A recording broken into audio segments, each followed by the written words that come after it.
All right, I've got another problem up on the board. I want to evaluate the integral from 1 to 4 of x squared dx. So I can picture what that looks like. There's my basic parabola, y equals x squared. I'm going from 1 to 4 and trying to calculate this area in here. But I can see that's not a nice shape where I've got a geometric formula for that. So I'm going to have to rely on taking the limit of a Riemann sum. So that's what we're going to do. Okay. I'm going to encourage you to pause the video and try this on your own. If you're feeling confident, pause the video, do the whole thing, and then tune back in. If you're feeling a little bit less confident, totally fine to break it up into chunks. The first thing we need to do is set up the limit of the Riemann sum. So, if you want to tune back in after you've set up the limit of the Riemann sum, totally fine. You can see that we've got the same thing, and then pause the video again and go ahead and evaluate that. So it's up to you whether you want to do the whole thing or just set things up, but do pause the video now, come back when you've at least set up the limit of the Riemann sum, if not evaluated it. Welcome back. Okay. So setting up the Riemann sum, I know I'm going to need to have the base and the height of my rectangles. So the base, we've got this interval from 1 to 4. So I can see that that length is 4 minus 1 is going to be 3. And I'm going to just divide that up into n pieces. So my delta x, the base of each piece, is going to be 3 over n. Okay, so I kind of like to have a picture where I've divided this up into pieces, and each piece is 3 over n long. Okay. So now, when I go to get the height, that's going to be a two-step process, because first of all, I'm going to find my right endpoint, but then I'm going to have to plug that in to the function, because the height isn't an x value, the height is a y value, so I've always got to plug into f to get that height. First of all, I got to find the x value that I'm going to plug in. So I'm going to imagine that I'm starting here and I'm going for a walk. And I'm going to pace myself so that each step takes me to the right endpoint of the next subinterval. So where do I end up? Well, it's going to be my starting point, which was 1 this time. I'm not starting at 0. I'm adding to that the distance that I walk. And if I'm going to walk to the right endpoint of the ith subinterval, I'm going to be taking I steps of size 3 over n. So it's starting point plus the distance that I walked. The distance that I walked is the number of steps times the size of the step. Now, the function evaluated at my right endpoint is 1 plus, that's a 3i over n squared. Because my function here was x squared, this is the x value, 1 plus 3i over n, that I'm plugging in. Okay. So, I can now say my Riemann sum is going to be the sum as I goes from 1 to n. I always start with the first rectangle, I always end with the nth. Okay. But what I'm going to be adding up is my areas. And how do I calculate area? I multiply my height, which is 1 plus 3i over n squared, by my base, which is 3 over n. So there's my height times my base. Okay. That's my Riemann sum. I'm going to take the limit as n goes to infinity. Okay. So there is our setup. And now I can see I've got the limit of a sum of an area. And I know I want to work my way from the inside out. So if you had just done the setup and we're tuning back in to check your work on the setup, pause the video again to go ahead and try to evaluate that. We're going to simplify the area, then we'll simplify the sum, then we'll evaluate the limit. If you've already done that, hang on a second while I clear myself some space, and then we'll work through it together. All right, so we have the limit as n goes to infinity. of the sum as I goes from 1 to n of 1 plus 3i over n quantity squared times 3 over n. And I find these colored brackets to be helpful. That's the area that I'm going to simplify first, and then that's the sum that I'll simplify second. Okay. So, simplifying the area, I still have the limit as n goes to infinity of the sum as I goes from 1 to n. But I'm doing all of my work now inside of these green parentheses. And I'm basically just doing the arithmetic. So I'm going to have to square this. Now, be very careful.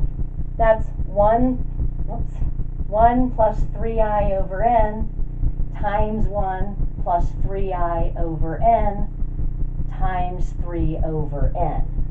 Don't just square these two pieces. You've got to FOIL that out. Okay. So if I FOIL that out, that's going to be 1. Outsides and insides both give me 3i over n. So that's going to be a total of 6i over n. Plus my last terms will be 9i squared over n squared. That's still multiplied by 3 over n, which I now need to distribute to each of those three terms. So here, I was just sort of focusing on that. I'm not putting an equal sign here because I was just simplifying the part inside the green parentheses. But let's go ahead and now write what we have. It's the limit as n goes to infinity of this sum as I goes from 1 to n. When I distribute this, I'm going to get 3 over n plus 18i over n squared plus 27i squared over n cubed. So there I've done all the multiplication. I have simplified the area as much as I can. Okay? So now I'm ready to move to simplifying the sum. So I'm going to say this is equal to the limit as n goes to infinity. And in simplifying that sum, I'm going to split it up into three separate sums. Because I can see here, I don't have any i's. Here I have i's. Here I have I squareds. So they're different types of terms. I want them in three separate sums. So it's a sum as I goes from 1 to n of 3 over n, plus the sum as I goes from 1 to n of 18i over n squared, plus the sum as I goes from 1 to n of 27i squared over n cubed. So now that's going to be the limit as n goes to infinity. Still working inside these blue parentheses to simplify the sum. Now if I look at this first sum, there are not any i's in that. 3 over n is constant for the purposes of the sum, because remember, when we're working with the sum, n, the number of rectangles, is fixed. It's representing a fixed but unspecified number. So this is just a constant. So what I'm getting is 3 over n plus 3 over n plus 3 over n plus 3 over n, a whole bunch of copies of 3 over n. In fact, n of them. So that's just n copies of 3 over n. I can actually evaluate that first sum. Now for this second sum, what I want to do is just factor out the constants. So I can say that's 18 over n squared, sum as I goes from 1 to n of I. Remember, I can factor n's out of the sum, wouldn't be able to pull them outside of the limit, because for the purposes of the limit, n is a variable. Here, I'm going to do the same thing. I'm going to factor out those constants. 27 over n cubed, sum as I goes from 1 to n of I squared. So now, pretty much evaluated that sum. Here, I've got just a multiple of the sum of integers and a sum of integers squared, and I've got formulas for both of those.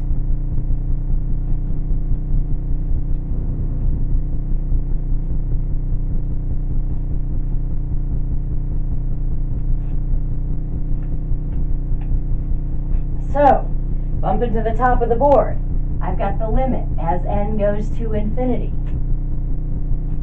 of, here, I can just cancel those n's. That first term is just 3. Okay. This is 18 over n squared. And if I'm adding up my integers, remember what I'm getting is the sum of the smallest plus the biggest. So that's going to be n plus 1 a whole bunch of times. If I've got n numbers, I've got half as many pairs. And then here, this is plus 27 over n cubed times the sum of the I squareds. Now, that's a formula I've said I would give you if you needed it. So, hopefully as you were working this out, you felt free to look it up in the book or look up a formula sheet that I posted under handouts. But this is just going to be n times n plus 1 times 2n plus 1 all over 6. Okay, so let's see. We've got the limit as n goes to infinity of 3 plus, I'm going to just write this as one big fraction here.